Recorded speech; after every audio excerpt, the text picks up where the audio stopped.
Hello and welcome to another IOCDF interview. I'm Amanda and I'm the Communications Manager at the IOCDF. I'm so thrilled today to be joined by Dr. Aureen Pinto Wagner. Dr. Wagner, thank you so much for being here.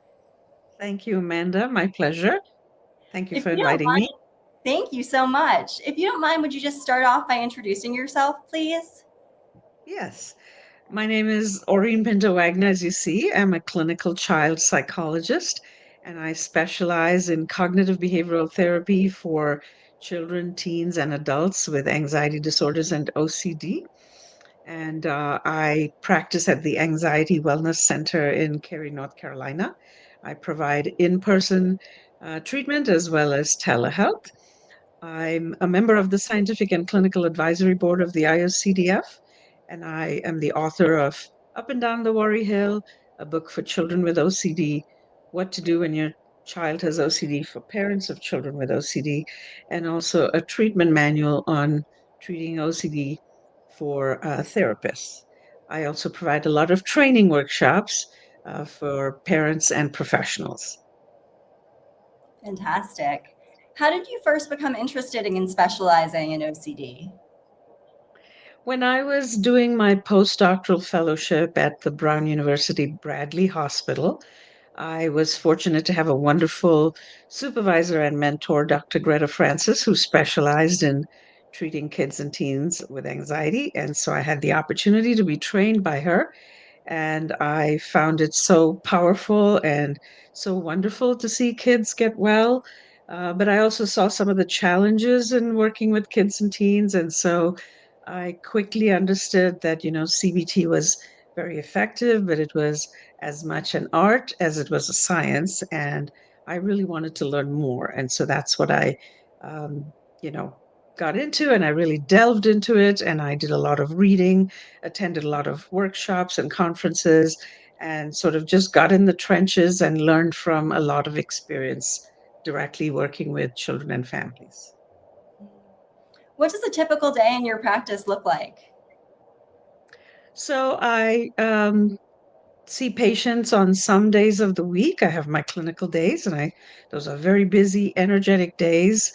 I'm, as a therapist, a confident coach who provides a lot of education and getting kids and families ready for treatment, and then guiding them through exposure. It's very collaborative. So I tell them that I'm the coach, and I'll be the best coach I know how, but only they can sort of play this game. And then I help them through exposure. I work a lot with parents as well. On days that and then it's a very rewarding thing at the end of the day. But on other days, I do a lot of writing and training and providing workshops as well. Fascinating. As a woman in the mental health field, have you faced any unique challenges or barriers in your career? And if so, how did you navigate them? Actually, when I entered the field of psychology, it seemed like a lot of doors were opening for women, and women were increasingly joining the field of psychology as well as mental health. And if you look around today in the mental health space, I think it's largely occupied by women. There are women therapists everywhere. So I think I, came at a good time. I certainly had way more opportunities than my mother or my grandmother and their generation. For me to get a PhD was certainly I was the first person in my family to kind of break out of, beyond a high school or college degree. And I found a lot of support. I felt that, I was valued and respected and given opportunities. I worked hard and I persevered. There were definitely a lot of challenges in graduate school, but I think, in the end, I feel like, I came at the right time and I'm in a good place. That's amazing. What advice would you give to young women entering the field of OCD treatment and research today? I would say anxiety and OCD these days are all too common, and there's a lot of need for treatment and therapists. And so we have a great need for well trained CBT therapists. So there's a lot of room, a lot of space to learn that and to grow. There are lots of training opportunities available through the IOCDF or through personal trainers. I do some of that myself. I would say find a good mentor, find a good training, And, if you want to do it and it's exciting for you, then commit to it, get involved in it, learn as much as you can.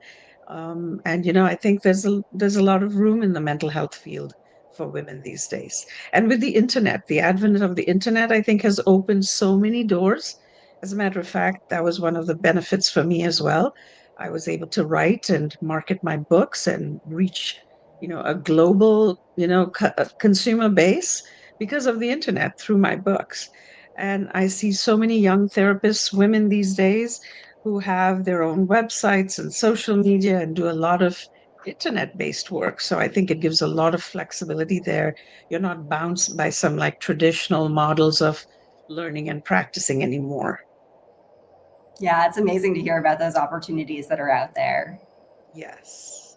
Reflecting on your career, what achievements are you most proud of? And what legacy do you hope to leave for future generations of women in the field? Mhm. I think I'm really passionate about what I do, and I think I've found what I love to do. So I'm very happy about that. I think that um, my work with children and teens, I really sort of got invested in it. And so I developed some metaphors and analogies that made treatment easier for kids. And my, analogy of the worry hill was very well received. And patients and their families asked me actually to write a book about it. I had never thought of writing a book before. And then I said, okay, well, why not? Because it can reach a lot more people. And so now my books have actually, again, have a global reach because, again, thanks to the internet. And, uh, you know, my patients and families are, appreciative of that. And, the books will be there for years to come and have the ability to reach a lot of others. But I really love what I do. And I think I'm, very proud of that. What a beautiful legacy. How did you first become involved with the IOCDF? Well, I became a member of the what used to be called the OCD Foundation at the time in 1992. So it was a while ago.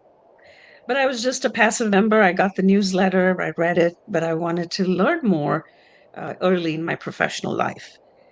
And then in the year 2000, when I published my first children's book, Up and Down the Worry Hill, I got a surprise call from Dr. Alec Pollard, actually, who is, so a big person in the IOCDF and the Scientific Advisory Board. And I got a personal invitation to come to the conference and present my work at in the year 2000 at the Chicago conference. So I was very excited, and he asked me to do a book signing afterwards. But of course, I had a young family at that time. I had a 2-year-old child and an 8-month-old infant. So that was that whole, work life balance thing. But, I didn't want to leave them behind. So my husband and I, piled up the kids and the strollers onto an airplane and off we went to Chicago. And I presented, and I still have very fond memories of the warm welcome I received from so many people there. I remember Dr. Michael Janicki, Patty Perkins, one of the founders. They're no more, both of them. And then over the last 25 years, I have just stayed actively involved. I just felt a sense of belonging there, and it's become my professional home. And I've made lots of personal and professional connections over the last 25 years. I think I've gone to pretty much every conference since then, with the exception of a couple. But yes, that's where I, call my professional home. That's incredible. We love to hear that. What does your involvement in the IOCDF mean to you? Having that professional home, what does that mean?